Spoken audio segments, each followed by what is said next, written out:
The promise sounds almost too good to be true. Roots on a brand new cutting in 7 days. No rooting hormone, no special equipment, nothing from a bottle. And here's the part most people get wrong before they even start. They assume the secret is some magic ingredient, some additive that makes roots appear faster. It isn't. The plants that root in a week were always going to root in a week. What separates the people who pull it off from the people whose cuttings sit there for a month, doing nothing, isn't a product. It's a handful of conditions that almost nobody gets right at the same time. Today, I'm going to walk you through exactly how to root a cutting in 7 days using nothing but what you already have at home. But I'm also going to be honest with you in a way most gardening videos aren't. Because that honesty is the difference between this actually working for you and you feeling lied to a week from now. So let's start with the single most important truth in this entire video. Not every plant can root in 7 days, and anyone who tells you otherwise is selling you something. A woody cutting from a rose bush, a fig tree, a lavender plant. That's going to take weeks, sometimes months, no matter what you do to it. That's just biology. But there's an entire category of plants, the soft, green, fast-growing kind, that can absolutely punch out visible roots in 7 days when you give them the right conditions. Pothos, philodendron, coleus, tradescantia, mint, basil, most soft-stemmed herbs, spider plants, and a long list of common houseplants. These are what's called softwood cuttings, taken from this season's fresh, flexible growth, and they root readily because the tissue is young and packed with the plant's own natural rooting hormone. If you pick the right plant from this category, and you control the 5 conditions I'm about to show you, 7 days is not a fantasy. It's the expected outcome. So if your goal is fast, free propagation, the very first decision you make before you cut anything is choosing the right plant. Reach for soft, green, actively growing stems. Avoid anything woody, brown, or hard.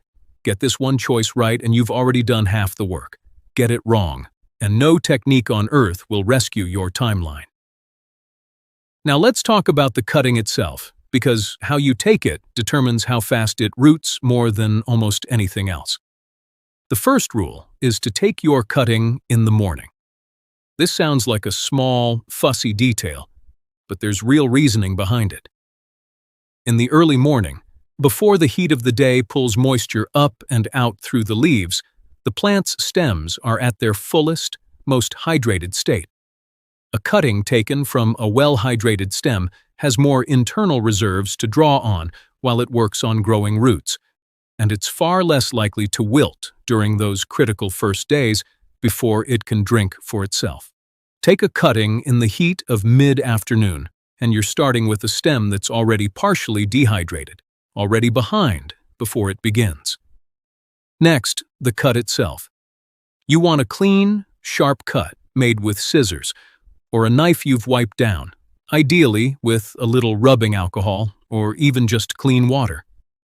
This matters more than people realize. A jagged, crushed cut from dull scissors creates damaged tissue that's slow to heal and wide open to bacterial and fungal infection, 2 of the biggest reasons cuttings rot before they root. A clean cut heals fast and seals cleanly. Think of it the way you'd think about any wound. A sharp, precise cut heals. A ragged tear gets infected. Now, where exactly you cut is critical, and this is the part beginners most often get wrong. You want to cut just below a node. The node is the slightly swollen point on the stem where leaves attach, where you'll often see a little bump or joint. This is not a random spot. The node is where the plant concentrates the cells capable of becoming roots. The internode, the smooth section of stem between 2 nodes, has far less of this root-forming potential. So if you cut in the middle of an internode and bury that smooth section, you've buried the part of the stem least likely to produce roots, and you've wondered why nothing is happening a week later. Cut just below the node, and make sure at least one node, ideally two, will sit in your water or soil. That's where your roots come from. Your cutting should be roughly 3 to 6 inches long, with a few leaves at the top. This stripping step is non-negotiable, and here's why. Any leaf left below the waterline or buried in soil will rot, fouling your water or introducing disease into your medium. But there's a second, more important reason to remove most of the lower leaves. A leafless cutting has no roots yet, which means it has no way to replace the water that leaves naturally lose through transpiration. Every leaf you leave on is a leaf pulling moisture out of a stem that can't yet replace it. Strip the lower leaves, keep just a few at the top for photosynthesis, and if those remaining leaves are large, cut them in half. You'll look at a halved leaf and think you're hurting the plant, but you're actually reducing the surface area, losing water, which keeps the cutting hydrated and alive long enough to root. You're shifting the plant's entire energy budget away from supporting leaves and toward building roots. Here's one more preparation trick that experienced propagators use and beginners almost never hear about. Wounding. On slightly firmer cuttings, you can take your clean blade and scrape a thin, shallow strip of the outer skin off one side of the lower stem, maybe 1/4 to 1/2 inch long, right near the base. This sounds counterintuitive, like you're damaging the cutting, but what you're actually doing is triggering the plant's natural healing response. A wound concentrates the plant's rooting hormones and root-forming cells at that exact spot as it tries to heal itself, and roots frequently emerge directly from that wounded area. For soft cuttings that already root easily, this is optional, but it's a genuine, time-tested technique, not folklore, and it can shave days off your timeline. Now we come to the heart of it. The 5 conditions that actually make 7-day rooting happen. Because here's the thing, you can prepare the perfect cutting and still fail completely if the environment is wrong. These 5 factors are what the additive sellers don't want you to focus on, because once you understand them, you realize you never needed their product in the first place. The first condition is warmth, and specifically, warmth at the base of the cutting. Roots form through cell division, and cell division is a chemical process that speeds up with heat and slows down with cold. The sweet spot for almost every fast-rooting plant is a temperature of around 70 to 75 degrees Fahrenheit, which is roughly 21 to 24 degrees Celsius. Below about 65 degrees, root formation slows dramatically, sometimes stalling entirely. This is the single most overlooked factor in home propagation. People put their cutting on a cold windowsill in a cool room and wonder why, 3 weeks later, nothing has happened. The cutting wasn't failing, it was just cold. If you want to genuinely accelerate things, what professionals call bottom heat makes an enormous difference. You don't need a special heat mat, though they're cheap and they work. The top of a refrigerator, a spot above a water heater, or any consistently warm surface in your home can serve the same purpose. Warm the base, and you wake up the cells that build roots. The second condition is humidity, and this is where most cuttings live or die in the first crucial days. Remember, your cutting has no roots yet, so it cannot drink. Its only enemy in those first days is drying out before it has the chance to grow the roots that would let it survive. High humidity around the cutting slows the rate at which it loses water through its remaining leaves, buying it the time it needs. The simplest way to create this is to turn any clear container into a miniature greenhouse. A clear plastic bag, loosely draped over a pot and held up with a couple of sticks. A clear plastic salad container, or the domed lid from a grocery store cake. A glass jar inverted over a small cutting. Any of these traps moisture around the cutting and keeps the air humid. This one step, costing literally nothing, is often the difference between a cutting that roots in a week and one that crisps up and dies in 3 days. Just remember to open it briefly every day or two to let fresh air in, because completely stagnant, trapped air invites mold.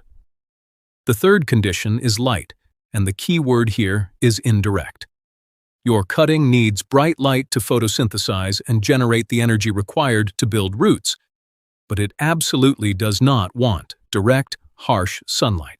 Direct sun on a rootless cutting is a death sentence because it drives up transpiration, pulling water out of the leaves far faster than the stem can cope with, and it can cook the cutting inside its humidity dome like a tiny oven. What you want is a bright spot out of direct rays, a north-facing windowsill, a spot a few feet back from a sunny window, or under a simple grow light if you're doing this in winter or in a dim room. Bright, but gentle. Enough light to power the process, not so much that it dehydrates the cutting before it can defend itself. The fourth condition applies if you're rooting in water, and it's the one almost everyone gets wrong: oxygen. People assume roots want still, undisturbed water, but the opposite is true. The roots forming on your cutting need oxygen, and that oxygen comes dissolved in the water. As water sits, it goes stale, and its oxygen depletes, which is part of why cuttings left in the same old water for weeks tend to rot or stall. The fix is simple. Change the water every few days. Fresh water means freshly oxygenated water, and many people find that refreshing the water regularly is the biggest single factor in how quickly their water cuttings root. There's a small trade-off to know about, which is that changing the water also removes some of the natural rooting hormones the cutting releases into it. So a reasonable rhythm is a full refresh every 3 to 4 days, often enough to keep oxygen high without constantly stripping away everything the cutting is producing. The fifth condition is patience paired with restraint, and specifically, the discipline not to fertilize. This feels wrong to people because we associate feeding with helping. But giving a rootless cutting fertilizer is like offering a heavy meal to someone who's just been seriously injured. It's a kind thought, but it's completely the wrong thing at the wrong moment. A cutting has no root system to absorb nutrients, so fertilizer just sits in the water or soil, where it can actually burn the delicate forming root tips and encourage algae and bacterial growth. Hold off entirely. Your cutting already has everything it needs stored inside its own stem and leaves to grow its first roots. Wait until you have established roots and new growth before you even think about feeding it. So let's put this all together into the actual 7-day process, start to finish. On day 1, in the morning, you select a soft, green, healthy stem from a fast-rooting plant.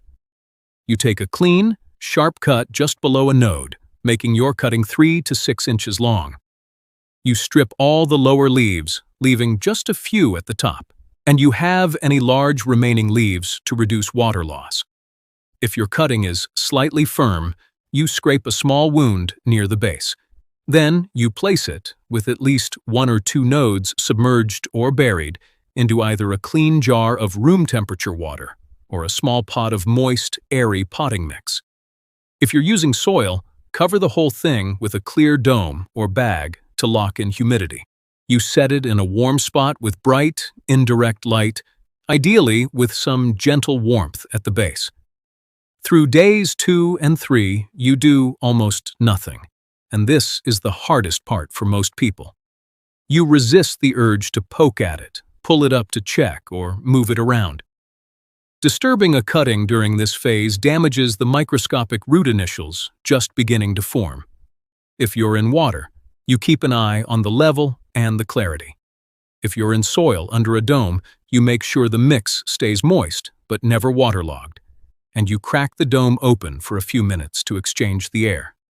Beneath the surface, where you can't see, the cutting is forming callus, that pale, healing tissue at the wound site from which roots will emerge.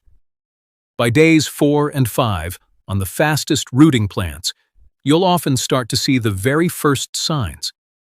In water, tiny white bumps or nubs appearing along the submerged node.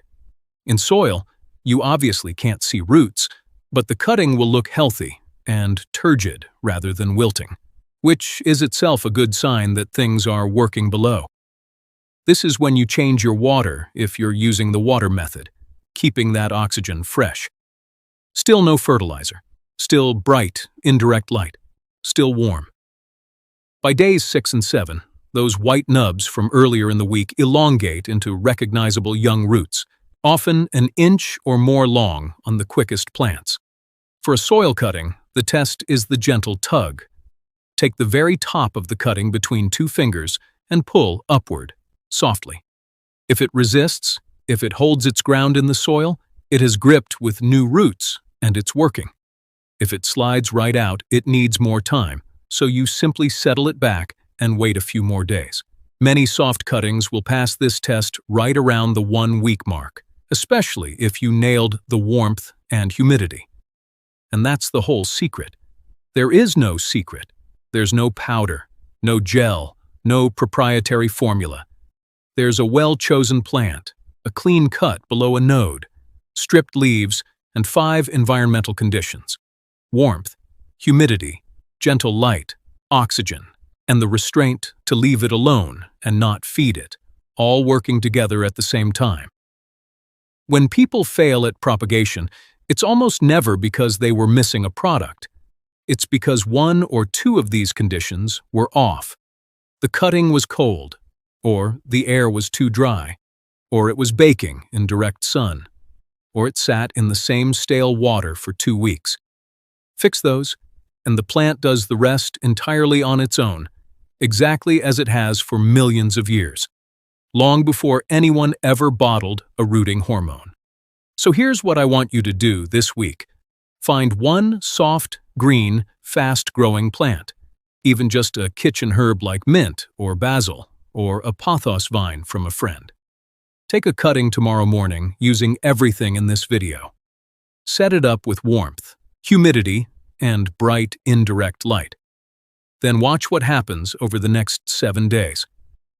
I think you're going to be genuinely surprised at how little you actually needed and how much the plant was always ready to do for you, completely free. Next week, we're taking this 1 step further.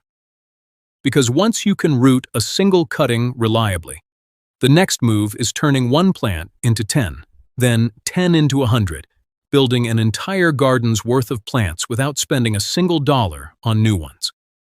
I'll show you exactly how to scale this into a self-sustaining system that keeps producing free plants season after season. If rooting 1 cutting felt good, wait until you see what it feels like to never pay for a plant again.